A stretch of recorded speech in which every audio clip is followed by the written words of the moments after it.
as Apollo 11 embarked on mankind's bold adventure to land on the moon. The world's hopes and dreams hung on the actions of its three-man crew, especially Commander Neil Armstrong. With the skills that had made him one of America's finest aviators, Armstrong marked his place in history with these famous words.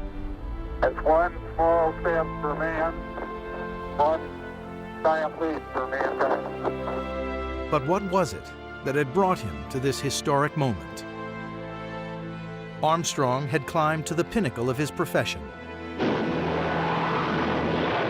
Tested in combat in the skies over Korea. Reaching to the limit of the atmosphere as an elite test pilot. And on into space, where his cool head saved lives. And finally, accepting a lifelong mantle of fame that didn't always sit well with him. We ask a lot of our heroes. We put a burden on them, put a burden on Neil Armstrong that he didn't enjoy. So who was Neil Armstrong?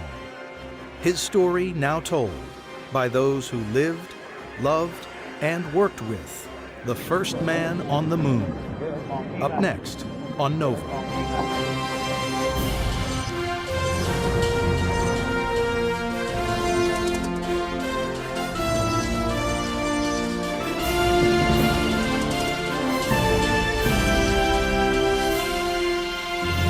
Major funding for NOVA is provided by the following.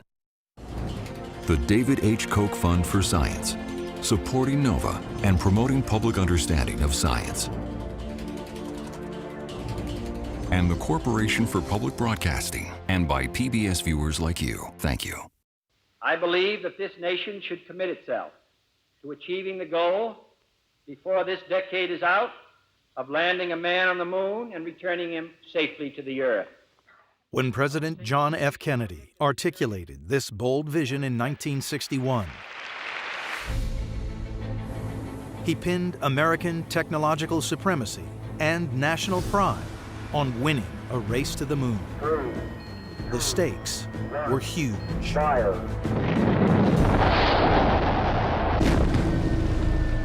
It staggers the imagination, frankly, and there were plenty of people, even within NASA, who thought that Kennedy had lost his sanity.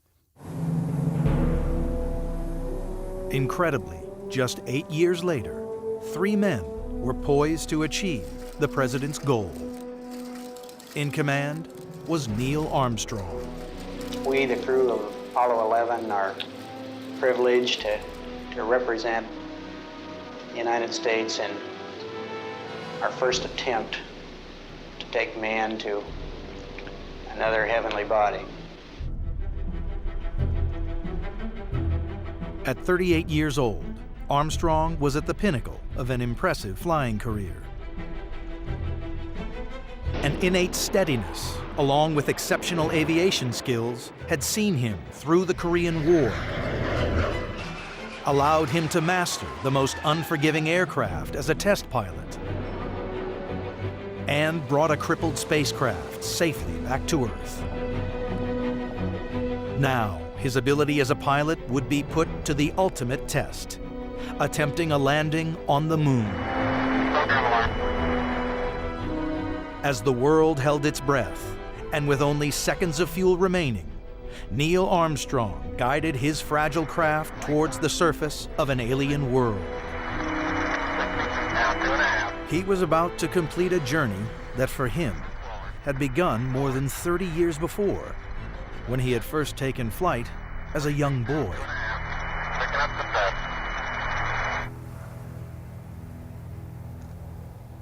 Born here in Wapakoneta, Ohio on August 5, 1930, Neil Armstrong's love affair with flying began early, as his childhood friend recalls.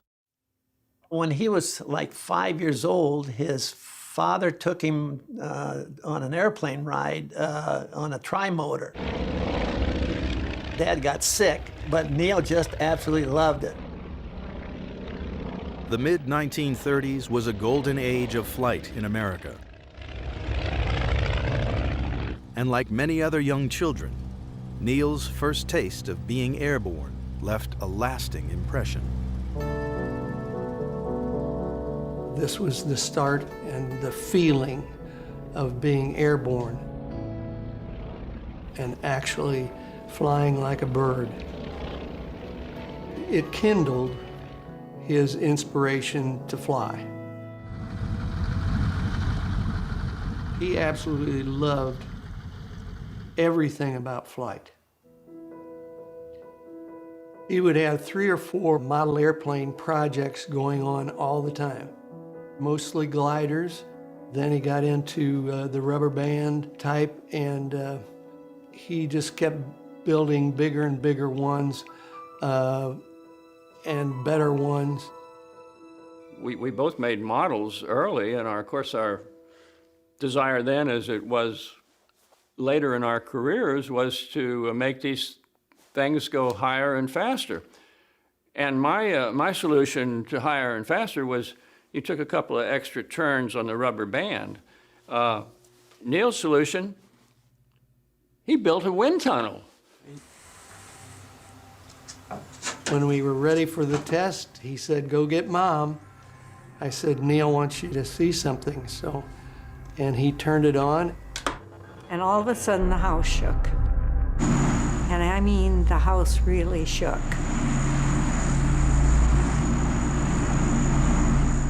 How many kids could build a wind tunnel in their basement? Not any that I know, except Neil.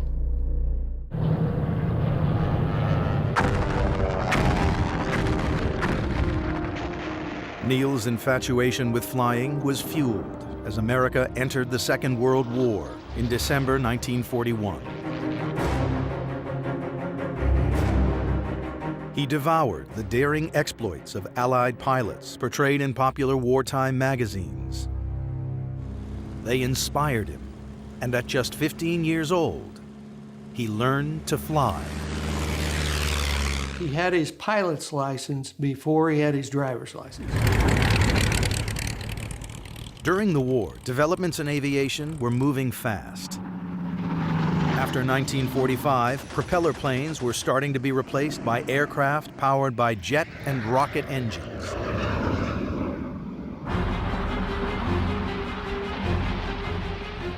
Then came an event that shook the aviation world. Chuck Yeager breaking the speed of sound in his Bell X-1 rocket plane in 1947 coincided with an ominous turn in East-West relations. And the implications for Armstrong would prove profound. Eager to pursue a career in aeronautical engineering, Armstrong won a Navy scholarship to study the subject and enrolled at Purdue University. But his studies were soon interrupted as the Cold War began to heat up. At the end of his second year, which would have been 1950, the Korean War started. Backed by Communist China, North Korea invaded South Korea. When America responded by scrambling its armed forces, Armstrong found himself at war.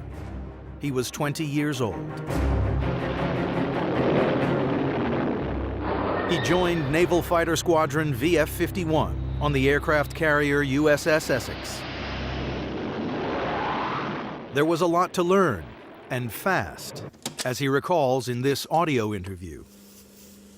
We had to become carrier qualified in the jet aircraft, doing a lot of practice with weapons delivery, instrument flying, and so on. I was very young, very green. But Armstrong quickly mastered carrier flying, one of aviation's most challenging jobs, and was soon showing his skill in combat. One of his jobs was to dive bomb and blow up bridges and railroads.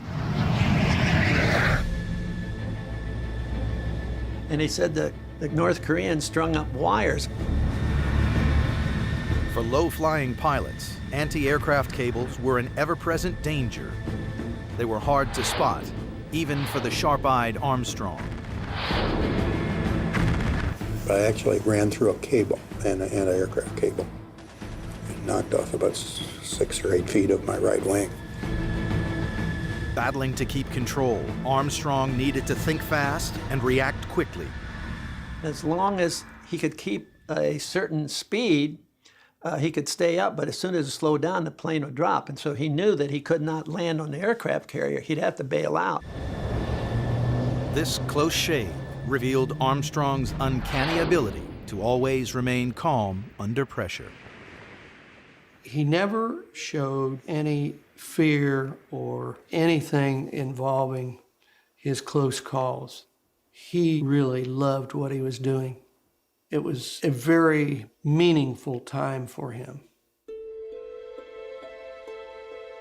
The Korean War sharpened the skills of many young pilots, including Armstrong.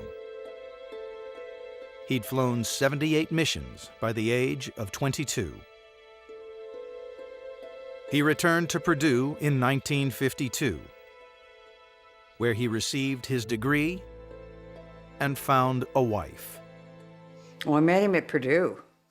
He told someone that I was the one he was going to marry, but he never asked me out until he had graduated. We were married in January 1956, and after that, in May, we went up to the desert. Here at Edwards Air Force Base in California, Armstrong would become a test pilot. Edwards was the Mecca for America's elite aviators. But the work wasn't for the faint-hearted. It required a cool head, quick thinking, and the ability to understand how an untested machine would react in an untried environment. Honing these skills would make test pilots top contenders for future space missions, and Armstrong was no exception. We were out at the edges of the flight envelope all the time, testing limits. If memory serves, there were 17 aircraft, pretty much all different. A lot of ex-airplanes and fighters, and a B-47 and a couple of B-29s, and all kinds of exotic aircraft. Then as they became more confident of my abilities, they gave me more and more jobs. And I did a lot of different test programs in those days. The kinds of flying that he did at Edwards really put him in the elite top of the test flying fraternity. But one machine at Edwards pushed Armstrong higher and faster than any other. The X-15. Heading uphill at 33,000 feet. The X-15 was literally crossing the boundary from aviation into spaceflight. And it was an incredibly demanding vehicle to fly. Half plane, half spacecraft, the rocket-powered X-15 was the cutting edge of aviation technology. It flew at hypersonic speeds, more than 6 times faster than sound, soaring over 50 miles in altitude. It still holds the record of the fastest plane ever flown. Well, the X-15 was absolutely the top of the line. It was a whole supersonic zone above the rest of us, and therefore all the people who flew the X-15 were held in the highest regard by the rest of us peasants. And Neil, of course, was one of that group. That was a very exciting program, challenging goals. I think it was certainly one of the memorable parts of my life. One flight almost got the better of it.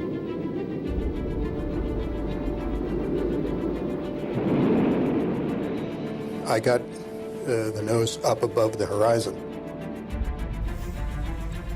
and I found I was actually, skipping outside the atmosphere, where I had no aerodynamic controls. Soaring out of the atmosphere at almost a mile a second, Armstrong was unable to keep control. What I couldn't do is get back down in the atmosphere. I pulled over and pulled down, but it wasn't going down because there was no air to bite into. So I just had to wait until I got back in with enough air to have aerodynamic control and some lift on the wings, and immediately started making a turn back. He's the essence of the engineering test pilot, and what that carries with it is an intensity, a focus like you can't imagine.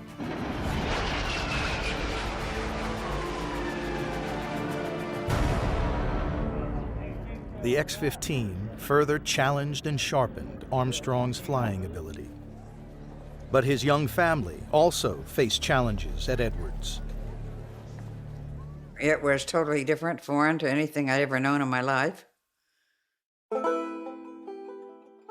That's where we lived when Rick was born. And then shortly thereafter, Karen. In 1961, age 2, Karen fell seriously ill.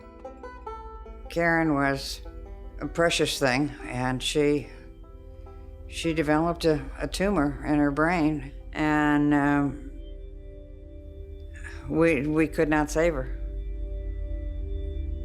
The death of Karen really hurt him. It was the only time that I had ever seen him really, really hurt. Couldn't talk about it.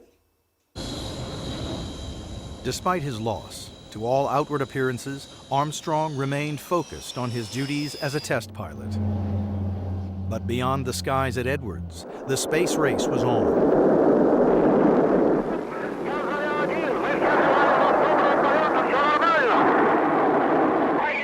Opening up an entirely new set of opportunities. All right, liftoff and the clock has started. America's manned space program began with Project Mercury in 1961. 6 short flights, each carrying a single astronaut.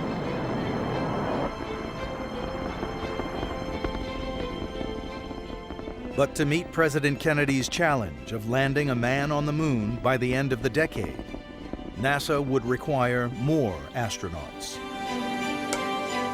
When NASA was looking, Neil Armstrong was at the top of their list because he'd had all of that flight test experience at Edwards, and that just made him incredibly attractive to the astronaut selection group. Curiously, the Milwaukee Journal gave me a call, and they said, "I understand your brother is one of the newest astronauts." I think I was speechless. Along with Janet, Rick, and a new son, Mark, Neil began a new life in Houston, the home of America's manned space program. It was a nice house. It had we had a pool. Because it was Houston, because it was often very hot, there was a lot of swimming. The neighborhood was buzzing with trainee astronauts. There was this guy in the backyard in front of the garage where there's a lot of cement. And here's this guy roller skating. I said, "Who's that?" They said, "Oh, that's Neil Armstrong."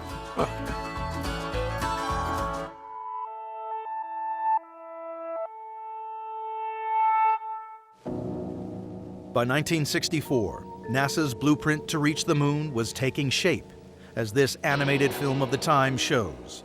It was called Project Apollo. The plan went like this. Guzzling 15 tons of fuel a second at launch, the giant Saturn V rocket would send the Apollo spacecraft, both the command and lunar module, into space. After about 69 hours, they go into orbit around the moon. Once there, the spacecraft undock, the command module remains in orbit, while the lunar module attempts the landing. After exploring the surface, the 2 astronauts rejoin their companion in lunar orbit. Finally, they leave lunar orbit and make the trip back to Earth, and the mission ends with the command module re-entering the Earth's atmosphere and splashing down in the Pacific. It looked great on paper, but could it work? Finding out was the task of Project Gemini.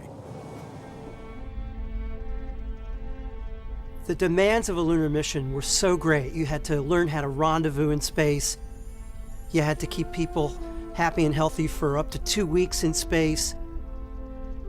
They had to be able to work in the vacuum of space, in a spacesuit, a pressurized suit. I feel like $1 million. Coming back to you. So Gemini was really the way that NASA could learn to master these complexities in the relative safety of low Earth orbit.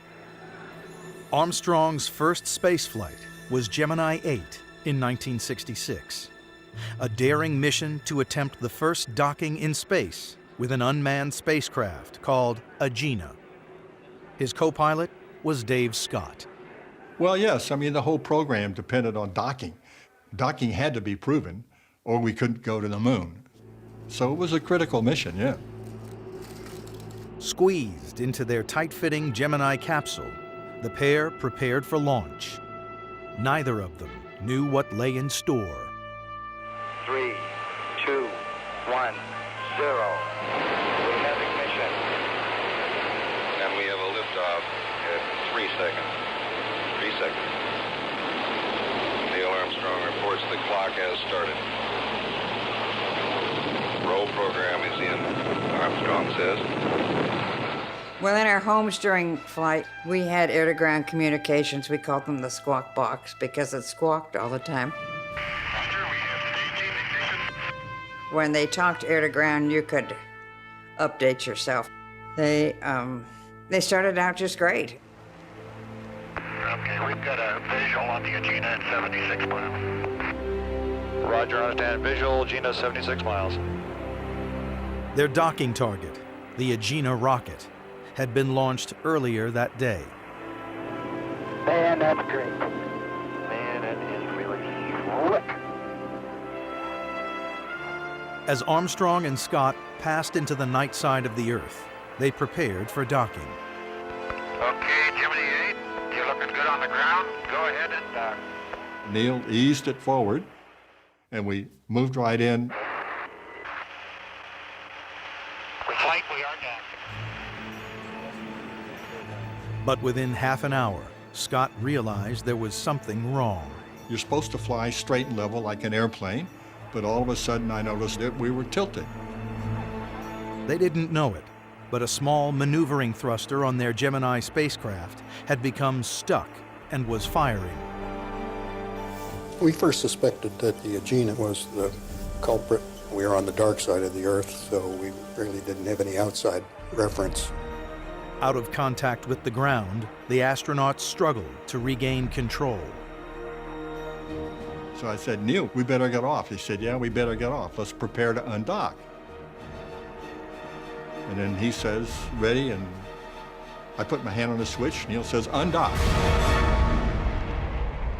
And then things start really moving.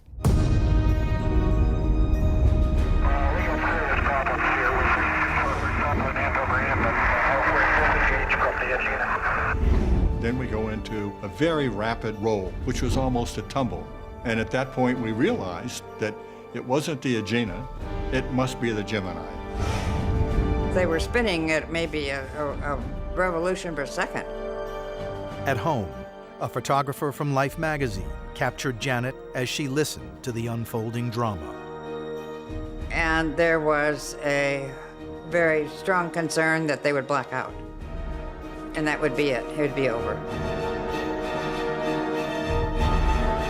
And then NASA cut the squawk box. I didn't like that. So I went over to NASA and I was refused entry.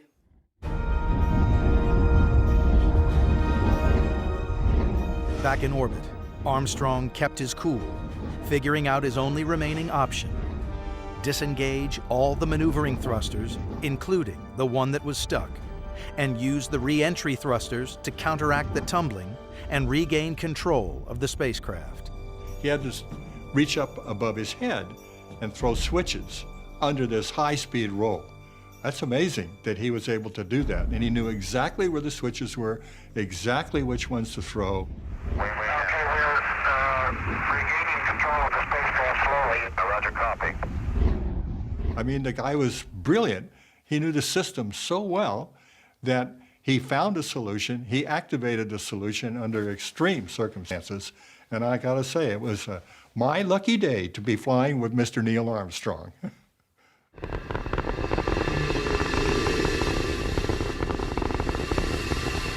Activating the re-entry thrusters meant aborting the mission. And a couple of hours later, the crew splashed down in the South China Sea. Armstrong had cut short the flight, but he'd saved their lives. He landed and came home. You know, he's telling me about the flight. We knew that they could have lost their life. And you knew that anyway, so there's no point in talking about it. They either do or you don't. It's the way it is, you know? That was sort of NASA's baptism of fire, because it was the first time that astronauts had really come close to losing their lives on a space flight. I don't think there's any doubt that the people who were running the show in Houston saw Neil's performance on Gemini 8 as a real demonstration of what he was capable of under pressure in a crisis.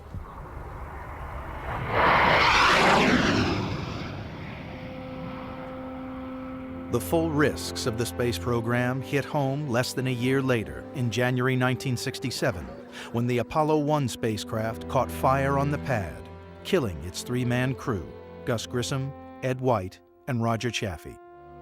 Armstrong found himself burying his friends. Everybody's attitude that I knew was this is a real disaster. But we go on because we know Gus and Ed and Roger would want us to go on, wouldn't want us to stop.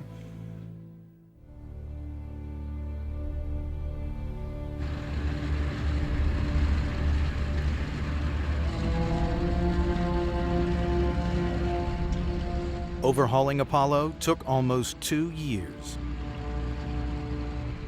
Eager to make up for lost time, NASA launched Apollos 7, 8, 9, and 10 in quick succession. They were designed to rigorously test every aspect of Apollo in Earth and lunar orbit.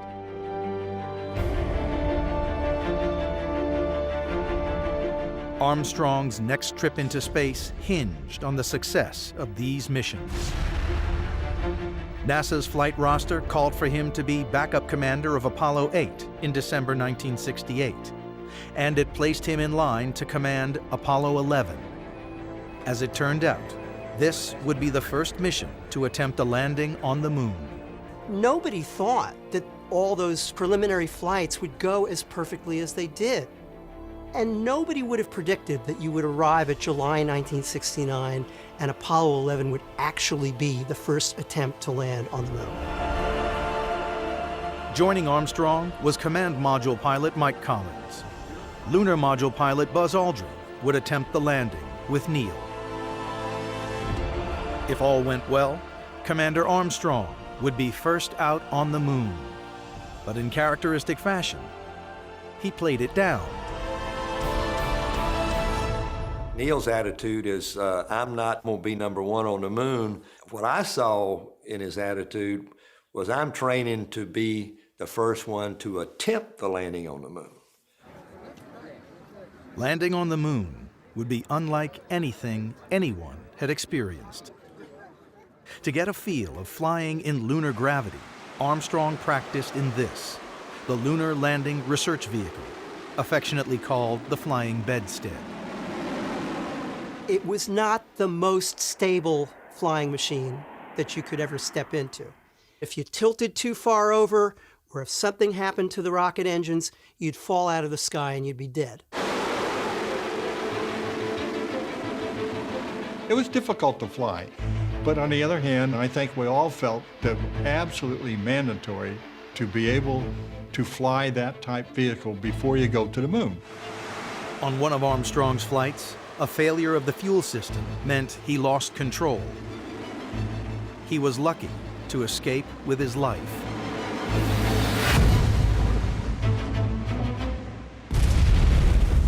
but he brushed it off as if nothing had happened. And that was so classic Neil Armstrong that he wasn't going to let that get in the way of the rest of his day. There was work to do, and he did it. Cape Kennedy, Florida. Over 1 million people came to watch Apollo 11 leave for the moon on July 16, 1969. Among them was Armstrong's childhood friend. The day before the launch, we had a tour of the facilities there at Cape Kennedy. And we stood in front of the rocket while my wife took our picture, and we shook our hands, and we said, congratulations that we finally got Neil on a good job at last. And then we gave him a salute. We didn't say goodbye, it was more like good luck, and he leaned over and gave me a little peck on the cheek. Just a little bitty kiss, and then he turned around and was gone. Launch Operations Manager Paul Donnelly wished the crew on the launch team's behalf good luck and Godspeed. Neil Armstrong reported back when he received the good wishes. Thank you very much. We know it will be a good flight. Actually, my wife took the movies. I was taking 35 millimeters shots. Liftoff. We have a liftoff. 32 minutes past the hour. Liftoff on Apollo 11. You feel it. Your body feels it inside. It shakes in a way that nothing else does. Neil Armstrong reporting the roll and pitch. I kept saying, go Neil, go Neil, go Neil, go Neil, go Neil.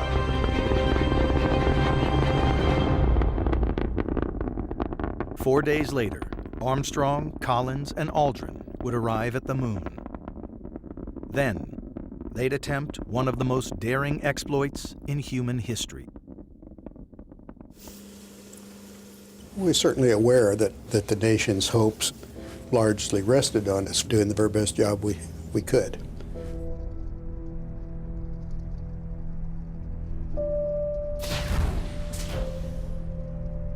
And Armstrong and Aldrin within the LEM, that will be their home for the next 30 hours or so. As they descended towards the surface in the lunar module, the Eagle, the world held its breath, as did Mike Collins orbiting above in Columbia, the command module. I figured that our chances of 100% success were about 50-50. There were just so many things that could go wrong. Collins was soon proved right. We've lost data with Eagle. As they went around the moon, the bottom fell out. We started having communication problems, had data drop out. Eagle Columbia, I'm reading you loud and scratchy. Neil's not coming through too well in his box. Then, Eagle's computer began to raise a series of alarms. With so many computations to make, it had become overloaded. The danger wasn't the big worry, really. It was the complexity. I mean, nobody had ever tried a manned rocket landing before. Give us a reading on the 1202 program alarm. Neither of us knew what 1202 meant. We knew where we could find the answer, but it was in a document about that thick, and you'd have to leaf through it. And here we are halfway down, landing on the moon. But there's a bunch of guys back on Earth. They can look it up. In mission control, the team found an answer in 23 seconds. Ignore the alarm. It's a computer glitch caused by overloading. We're going that flight. We're going that alarm. Roger, we got you. We're going that alarm. Capcom, we're go for landing. Eagle Houston, you're go for landing, over. Now, just 3,000 feet above the surface, everything hinged on the skill of one man. Oh, I was in my bedroom. We were tracking it on a map as they pointed out verbally where they were. Low on fuel, Armstrong still needed a safe place to land. It was a fairly steep slope, and it was covered with very big rocks, and it just wasn't a good place to land. Pretty rocky area. The old Neil took over, and he was focused on doing a landing. That was his one opportunity in a lifetime to make a landing on the moon. Looks like a good area ahead. I wanted to make it as easy for myself as I could. We got a good spot over here. There's a lot of concern about coming close to running out of fuel. 30 seconds. 30 seconds. Only 30 seconds of fuel remained. Everything depended on Armstrong. Contact light. Okay, engine stop. Engine arm off. We've had shutdown. We copy you down, Eagle. I just jumped up and down and screamed and cried and yelled and everything. Tranquility Base here. The Eagle has landed. I was in orbit, of course, when they landed. I gave a little sigh of relief. For Armstrong, this was the culmination of a career that had constantly pushed his flying skills and his nerve to the limit. It's almost as if you were going to design the career of somebody who was going to do the first landing on the moon. I can't imagine how you would put together a better mix of experiences than the ones Neil Armstrong had. With the astronauts safely down, press attention turned to their wives. From Janet, everyone wanted to know what Neil would say when he first stepped outside. Do you have any inkling what he's going to say? He wouldn't tell us when he steps out on the moon. No, I have no idea what he's going to say, but whatever he says, I'm sure it will be worthwhile. You need more flight, bud? No, hold it just a minute. Okay. But Armstrong had given it some thought before, as his brother Dean remembers. Before he went to the Cape, he invited me down to be with him and spend a little time with him. He said, well, why don't you and I, when the boys go to bed, why don't we play a game of Risk? I said, well, I'd enjoy that. We started playing Risk. And then he slipped me a piece of paper and said, read that. And I did. And on that piece of paper, there was, that's one small step for man, one giant leap for mankind.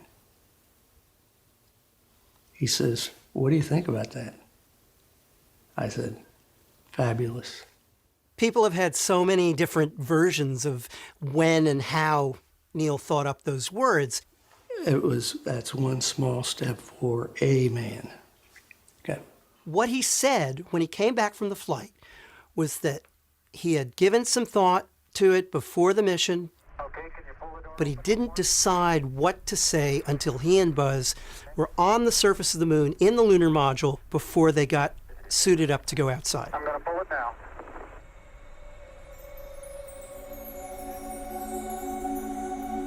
And we're getting a picture on the TV. It was somewhat difficult to see. We were watching our sets like this because we weren't quite sure if he was coming down the step. Yeah, I'm going to step off the lamb now.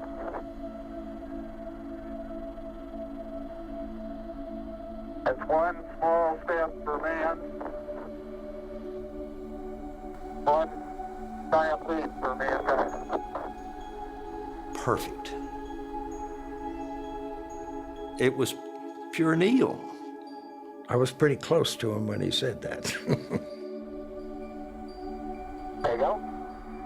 He was really surprising in how he would say just the right thing at the right time. Oh, it's overjoy, unbelievable. I've never had such great feelings in my life. Isn't that something? Magnificent sight out here. Magnificent desolation. Finally, it began to sink in with me.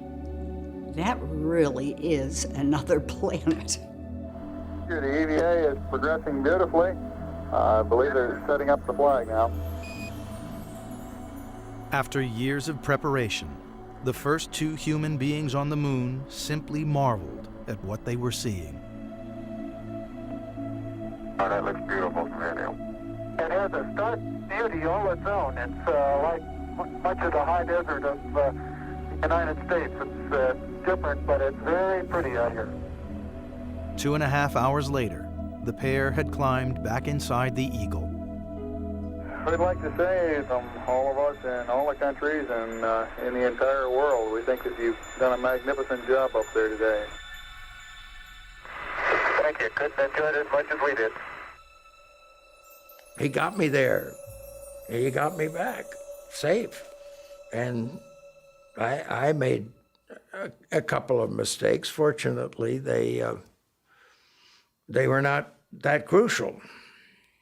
And I'm not going to tell you about them.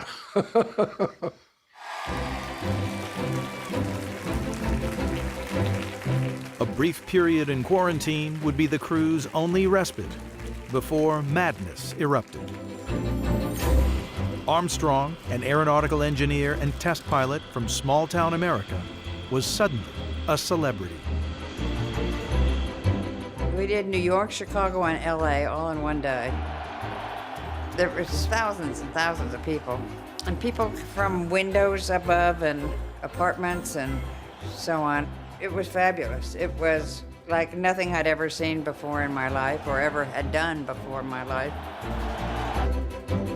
The schedule was punishing, with the astronauts placed in the role of international ambassadors.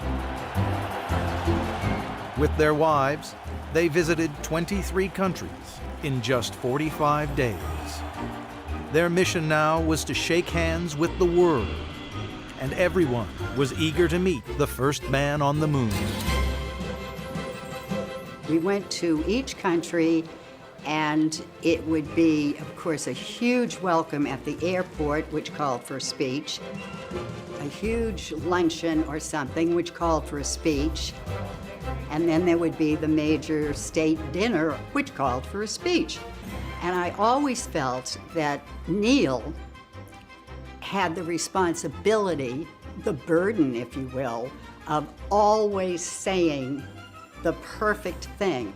He was the star, but I have to say he had a pretty darn good supporting cast. This was the beginning. This is the beginning of it all. But there was nothing you could do. I mean, these people were just happy to see you.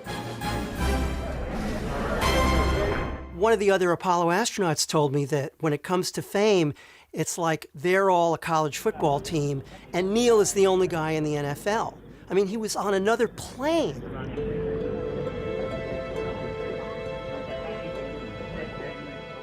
People wanted a piece of him. I either want your autograph or I want my picture taken with you. And I think that it wasn't just anyone, it was everyone. The intense level of intrusion into Armstrong's life would eventually take its toll on him and his family. To be out to dinner and sort of minding your own business and to have people coming, looking at you going, that's who that is, and coming over and may I have your autograph, please, after a while. Even if they do it in the nicest possible way, which many of them did, but still, it just wears you out after a while. And he really didn't know what he wanted to do. Also, that was a problem. What am I going to do now? In 1971, Armstrong resigned from NASA.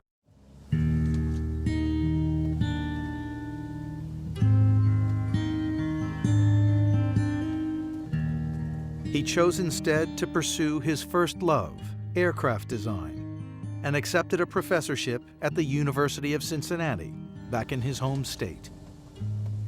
Well, we were looking for a place to live, and he wanted to live out in the country. I guess he wanted to escape people. He wanted privacy. The Armstrongs bought this secluded farm in Ohio. It was a radical change of lifestyle, and not just for Neil. I'm not sure that Mom really wanted the farm life, but she did very well, and she was a trooper. Janet found herself managing the farm, as Neil concentrated on teaching. But escaping his fame was never going to be easy. Whenever Neil Armstrong came onto the campus, there were a number of rather interesting reactions. Well, the first day was rather chaotic. As class was letting out, the media was massed outside the classroom, and he did in fact push the students out of the classroom and then quickly closed the door with himself inside the classroom. Eventually, behind the closed doors of academia, Armstrong found refuge from the constant public spotlight. I began to think of him as simply Neil, not as Neil Armstrong, first man on the moon. I just thought of him as Neil. But outside the university, the burden of celebrity still sat uncomfortably with him. He was given the credit, and he didn't think he deserved it all. Armstrong eventually opted to ration interview requests, creating the mistaken impression that he was a recluse. He just didn't feel the need to notify the media about what he was doing, you know. So a media recluse maybe, but that's a completely different thing. In 1979, Armstrong left the university, becoming involved as a business spokesman and serving on many corporate and philanthropic boards. He was doing so many different things with his time, but they were the things that he chose to do. And that didn't include living out his life in front of a television camera. Challenger, go at throttle up. Roger, go at throttle up. And in 1986, he was appointed vice chair of the Rogers Commission, the committee that investigated the tragic events that led to the destruction of the Space Shuttle Challenger. His calendar was double parked all the time. He was a workaholic, and that was just in his DNA.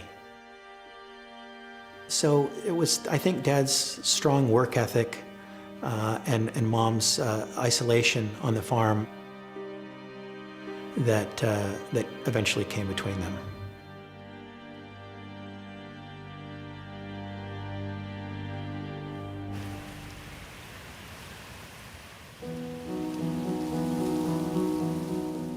Janet and Neil separated in 1990, divorcing 4 years later. I just think it sort of opened his eyes a little bit and made him aware that he didn't have to work all the time. And that was very good for him. It put him in a great position to meet other people. All the men have certainly, as we say quietly, mellowed so that they're more relaxed, they're more ready to just spend time doing something just for fun. Dr. Neil Armstrong, ladies and gentlemen.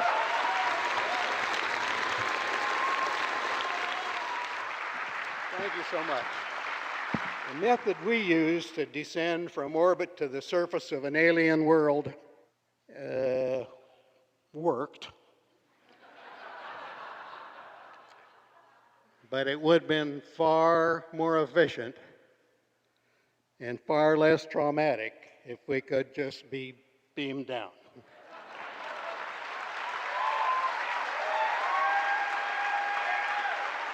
But Armstrong was far less sanguine about the direction the real space program was taking, and testified before Congress in 2010.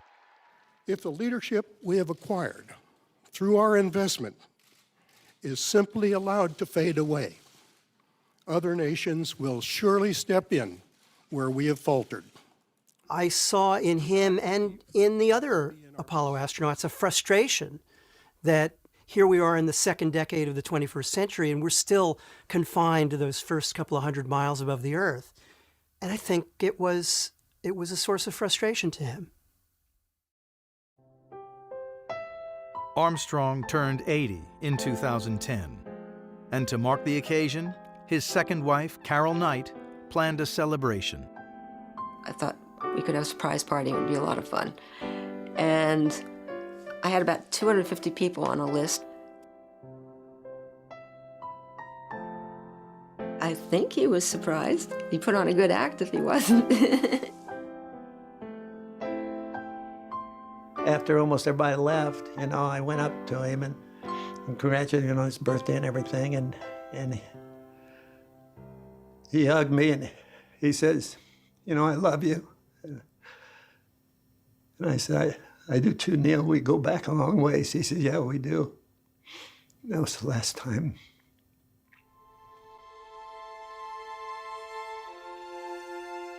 On the 7th of August, 2012, Neil Armstrong was admitted to the hospital for heart surgery. He remained there until his death on August 25th. If there's a legacy, I think he may have left it already.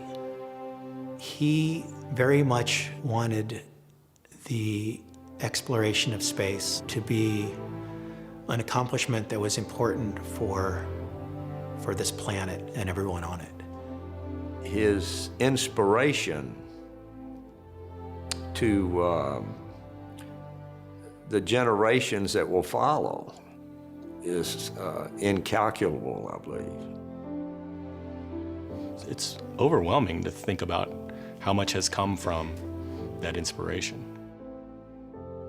If there was something that he could pass along to future generations, I think it would be the conviction to do the right thing. I mean, he went to the moon. He risked his life for the nation, and that would be reason enough to call Neil Armstrong a hero. But for me, the thing that really stands out is how he handled this role that fate gave him of being a world icon. One thing, he was true to himself. He was the man that you saw. That was him.